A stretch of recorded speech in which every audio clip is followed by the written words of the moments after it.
বৈষম্য বিরোধী ছাত্র আন্দোলনের যেসব পুলিশ সদস্য মারা গেছে, বিচার না হওয়া পর্যন্ত পুলিশ কোনো কাজে অংশগ্রহণ করবে না, চলবে না, কোনো সরকারের ভূমিকা পালন করবে না, জনগণের সেবক, জনগণের সেবা করবে।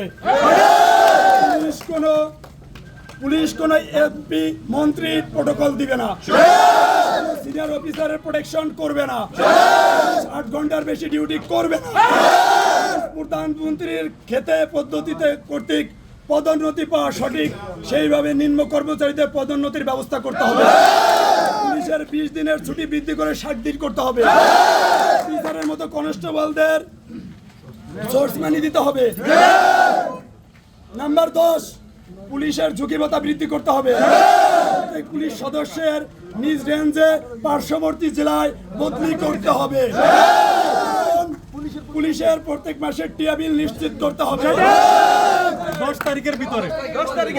আমরা সাধারণ যারা পুলিশ কর্মচারী, পুলিশ সদস্য, আমাদের পুলিশ জনগণের বন্ধু যদি হয়ে থাকে, আমরা জনগণের সাথে একত্রিত হয়ে কাজ করতে চাই।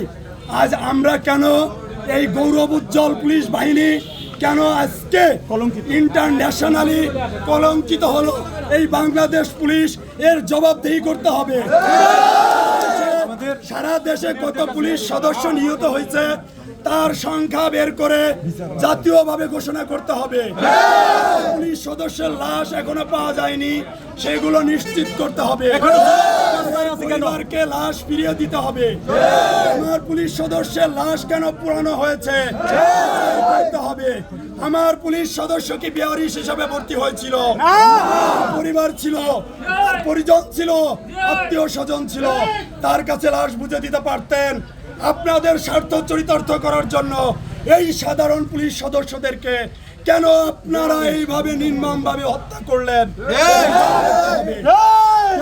সর্বশেষ এই কথা বলতে চাই, জাতীয় আমাদের কেন্দ্রীয়ভাবে যেই নির্দেশনা আছে, যেই দাবি দেওয়া আছে, এই দাবি দেওয়া যতক্ষণ পর্যন্ত কার্যকর বাস্তবায়ন না হবে, কার্যকর করে বাস্তবায়ন করতে হবে, ততক্ষণ পর্যন্ত কোনো পুলিশ সদস্য ডিউটিতে যাবে না।